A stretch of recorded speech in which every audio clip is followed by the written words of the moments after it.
Bom, e na aula de hoje nós vamos falar sobre respiração celular, né? Essa respiração celular é o nosso processo de produção de energia. É a partir disso que nós obtemos energia para tudo. Para pensar, para você estar estudando, espero que aprendendo todo esse conteúdo, né? E para o nosso coração bombear sangue, enfim, tudo que dependa de energia no nosso corpo, essa energia, né, essas moléculas de ATP, que são as moléculas que armazenam essa energia que nós utilizamos, vem desse processo que é a respiração celular. Nós temos dois tipos de respiração celular, a aeróbica e a anaeróbica. Nós vamos falar aqui hoje da respiração celular aeróbica, tá? Vem comigo nos slides para a gente poder começar a aula de hoje. Muito bem. Esse processo ele é dividido em 3 etapas: glicólise, ciclo de Krebs e cadeia respiratória, ou fosforilação oxidativa. Aqui tem uma dica importante, vem comigo aqui, foca que isso é bastante cobrado. A glicólise, ela não ocorre na mitocôndria. A gente sempre aprende que a mitocôndria é a organela responsável pela respiração celular, eu disse isso no vídeo lá de estrutura da célula. Porém, das 3 etapas da respiração celular aeróbica, a glicólise ocorre fora das mitocôndrias. Ela ocorre no hialoplasma. Tá? Apenas o ciclo de Krebs e a cadeia respiratória, ou fosforilação oxidativa, é que ocorre na mitocôndria. O ciclo de Krebs ocorre na matriz mitocondrial e a fosforilação oxidativa ocorre nas cristas mitocondriais. Dessa forma, nós chamamos a glicólise de fase anaeróbica da respiração aeróbia. Atenção, o processo todo é respiração celular aeróbia ou aeróbica, tanto faz. Mas a glicólise, das 3 fases dessa respiração aeróbica, a glicólise é a fase anaeróbica, porque ela ocorre fora da mitocôndria, ou seja, ela ocorre fora da presença do oxigênio. Quando nós inspiramos, lá na respiração sistêmica ou pulmonar, o oxigênio vai para dentro das nossas células e entra na mitocôndria. Então, é na mitocôndria que o oxigênio se encontra. Como a glicólise ocorre fora da mitocôndria, ela ocorre fora da presença do oxigênio. Por isso, ela é chamada de fase anaeróbica, mas é de um processo aeróbico. Cuidado com isso, vem comigo aqui então. Então, essa glicólise, ela vai ocorrer fora da mitocôndria, dentro do citoplasma. Tá? Essa glicólise tem como objetivo gerar 2 moléculas de piruvato. Esse piruvato entra na mitocôndria, tá? E aí ele vai ser convertido no outro composto para iniciar o ciclo de Krebs e, por fim, a fosforilação oxidativa. Uma coisa importante, essas 3 etapas elas são etapas subsequentes. Tá? Não dá para ter uma sem a outra, ou eu não consigo começar do ciclo de... Não, elas são exatamente nessa sequência. Primeiro tem que ocorrer a glicólise, depois o ciclo de Krebs e depois a cadeia respiratória ou fosforilação oxidativa. É importante saber essa sequência. Nós vamos começar pela glicólise. Já disse várias vezes em outros vídeos, lise é quebra, rompimento. Glico vem de glicose. Então, glicólise nada mais é do que a quebra da molécula de glicose. Lá, quando a gente estudou fotossíntese, eu falei que a glicose, era a energia armazenada, era o dinheiro no banco. O que é a glicólise? É sacar parte do dinheiro, é quebrar a molécula de glicose, extrair um pouco dessa energia, colocá-la em moléculas mais fáceis de serem quebradas para utilizar a energia, que são os ATPs. Então, basicamente, a glicólise existe para gerar moléculas de ATP. Só que a quantidade de ATPs gerados pela glicólise são poucas. É apenas 4 moléculas, né? É uma pequena quantidade. Dessas 4 moléculas de ATP que são produzidas aqui, 2 são consumidas. Então, o saldo de ATP da glicólise é de apenas 2 moléculas de ATP. E isso não é o suficiente para nos sustentar. Meu corpo, com o metabolismo complexo que tem, não se sustenta com apenas 2 moléculas de glicose. Então é preciso dar continuidade a esse processo para chegar lá na fosforilação oxidativa, que é onde a maior parte dos ATPs vai ser produzida. Então, a glicólise vai quebrar a glicose em 2 moléculas de ácido pirúvico ou piruvato. Se ela é C6H12O6, vão ser quebrados em 2 moléculas de 3 carbonos. Tá? Esse processo é um pouquinho mais complexo, a respiração celular é uma matéria um pouquinho mais complexa, vamos com bastante calma. Então, o que é uma glicólise? Quebra da glicose em 2 piruvatos, gerando energia que são utilizadas para produzir 4 moléculas de ATP, 2 são consumidas, gerando um saldo de 2 ATPs. Só que nesse processo de quebra da glicose, são liberados, né, átomos de hidrogênio. E esses hidrogênios precisam ser captados, porque eles serão necessários na última etapa.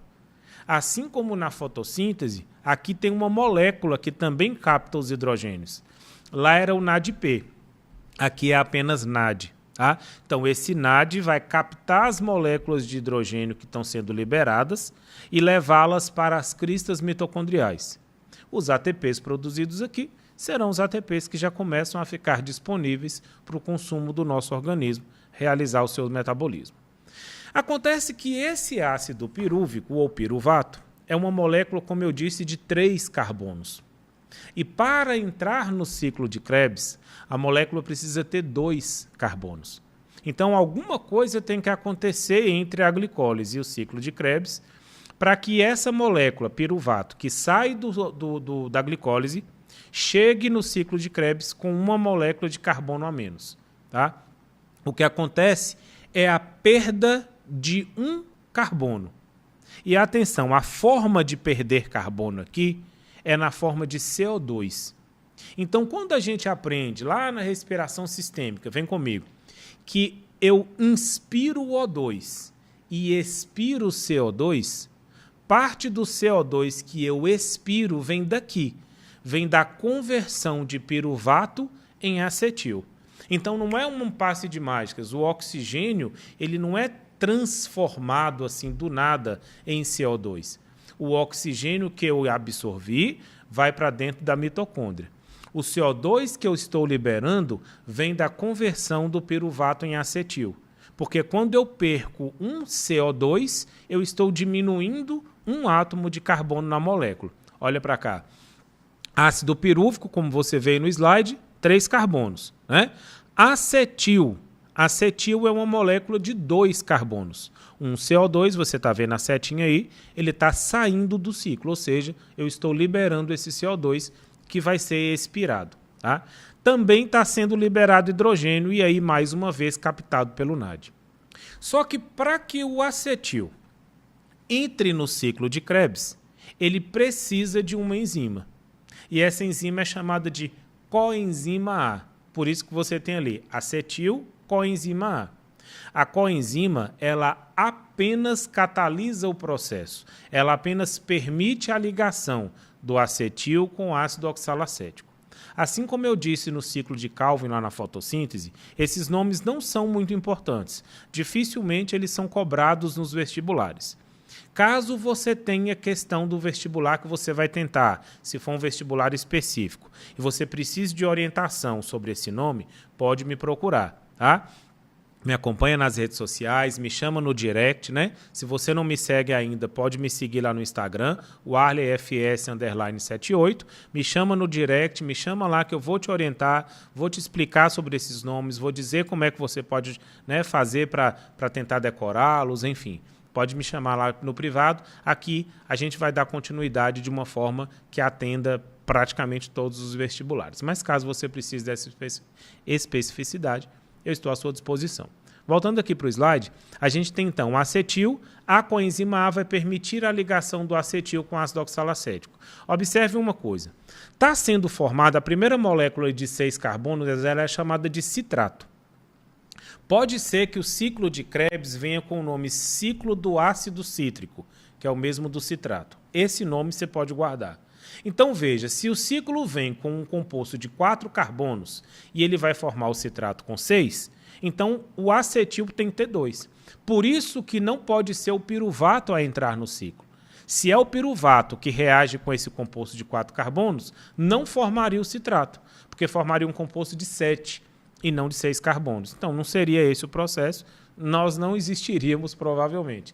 Então, Um composto de 4 se associa ao acetil para formar o citrato, a coenzima participa disso. Como a gente já viu no vídeo de enzima, enzima é um composto que não é consumido pela reação. Ela entra, acelera e vai embora. Tá?